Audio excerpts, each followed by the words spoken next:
Let's see the solution of this question. सबसे पहले हमें इसमें सिग्नल का जो बिहेवियर है वो नोटिस करना है, मतलब सिग्नल के अंदर चेंजेस जो हो रहे हैं वो क्या डिस्कंटिन्यूअस चेंजेस हैं, यानी कि if the signal having only step changes, clear है, देन हम इसे ओनली स्टेप सिग्नल का यूज करके रिप्रेजेंट कर सकते हैं। देखिए मान लीजिए सिग्नल के अंदर कुछ एक्सपोनेंशियल चेंज भी हो रहे हैं, कुछ कंटीन्यूअस चेंज भी हो रहे हैं, लाइक स्ट्रेट लाइन के फॉर्म में भी चेंज हो रहे हैं, कुछ डिस्कंटीन्यूअस चेंज भी हो रहे हैं। तो उसमें ऐसा होता है कि हम ओनली यूटी का यूटिलाइजेशन करके उसे रिप्रेजेंट नहीं कर सकते, हमें किसी दूसरे सिग्नल की मदद वहां पर लेनी होगी। बात समझ रहे हैं आप? तो अगर हम बात करें ओनली यूजिंग स्टेप सिग्नल, यानी कि only by using shifted step signal होगा, हमें किसी सिग्नल को रिप्रेजेंट करना है तो उसका मतलब जरूरी है कि उस सिग्नल के अंदर सिर्फ स्टेप चेंजेस ही हो रहे हों। तो जरा इस सिग्नल को गौर करते हैं, क्या इसके अंदर सिर्फ स्टेप चेंजेस हो रहे हैं? देखो t इज इक्वल टू -2 से पहले इसकी वैल्यू है 0, t इक्वल टू -2 पर इसकी वैल्यू पहुंच गई -2, t इज इक्वल टू 0 पर इसकी वैल्यू -2 से उठ के पहुंच गई +3, t इज इक्वल टू 3 पर अगर हम देखें तो +3 से वैल्यू पहुंच गई -4, 7 पर अगर देखें तो -4 से हो गई 0। तो हम ये बोल सकते हैं कि जिसके अंदर वैल्यू जब भी चेंज हुई है वो डिस्कंटीन्यूअस चेंज ही हुआ है।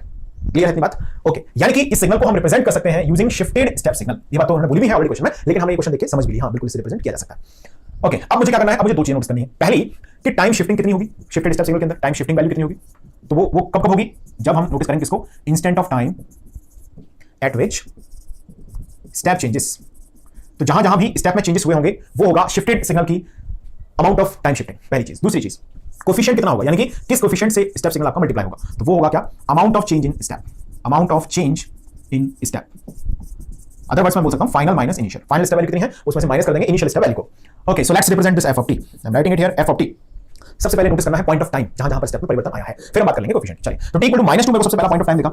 हमेशा सिग्नल को लिखने में ध्यान रखेंगे कि हमेशा से लिखा था -इन्फिनिटी से, किसी भी सिग्नल को रिप्रेजेंटेशन का तरीका होता है। -इन्फिनिटी का मतलब होता है past, extreme past. t equal to -infinity से ज्यादा पास्ट कुछ भी नहीं है। t इज इक्वल टू 0 हो गया प्रेजेंट, जहां पर हम अभी हैं, ओके, और t इज इक्वल टू 0 के ऑनवर्ड्स जो टाइम है उसे हम बोलते हैं फ्यूचर टाइम। तो हमेशा कहां से लिखा जाएगा? पास्ट से चलते हैं दुनिया, समय का जो पहिया है या जो स्केल है वो कहां से स्टार्ट होती है? Past to present to future. जो चीजें पास्ट थी वो प्रेजेंट फिर फ्यूचर। क्लियर है?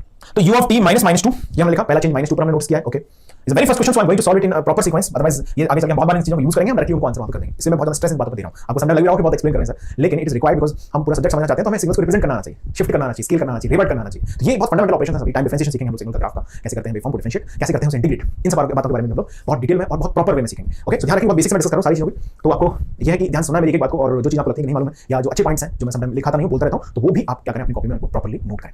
रिकॉर्डेड फॉर्म द वीडियो है तो ऑब्वियसली आप स्क्रीन को रोकें, अकॉर्डिंगली आप अपने हिसाब से उसको प्लान कर सकते हैं। ओके, तो इस सब्जेक्ट में मैं कुछ प्रीवियस क्वेश्चन भी हैंडल करूंगा। ओके, और आपके जो ईसी इलेक्ट्रिकल इंस्ट्रूमेंटेशन तीनों स्ट्रीम्स के क्वेश्चंस को मैं कराऊंगा प्रॉपर्ली, आपको जो भी प्रीवियस क्वेश्चंस हैं और उनको एक प्रॉपर ग्रिप देने के लिए कॉन्सेप्ट्स को मैं कुछ अपने क्वेश्चंस भी कराऊंगा। तो हम बहुत बेसिक सीख रहे हैं, बहुत फंडामेंटल से हम लोग सीख रहे हैं, तो ध्यान दें, आप एक ही चीज समझें और आपको the advance level will discuss this subject. So आपका कंप्लीट कवरेज इस सब्जेक्ट में मैं ट्राई करूंगा। Okay, so u of t -2 हमारे पास आ गया, t equal to -2 is the point of time जहां पर स्टेप चेंज हुआ है। Okay, t is equal to 0 एक नेक्स्ट पॉइंट ऑफ टाइम है जहां पर स्टेप चेंज हुआ है। -2 से स्टेप कहां पहुंच गया चक्के +3 पर, यानी कि t इक्वल टू 0 भी ऐसा टाइम है जहां पर स्टेप में क्या आया है? चेंज आया है। तो मैं लिखा हूं इसे u of t -0 ऐसे लिखा हमने। Okay, t is equal to 3 is the next point of time where step changes, u of t -3 हमने लिखा।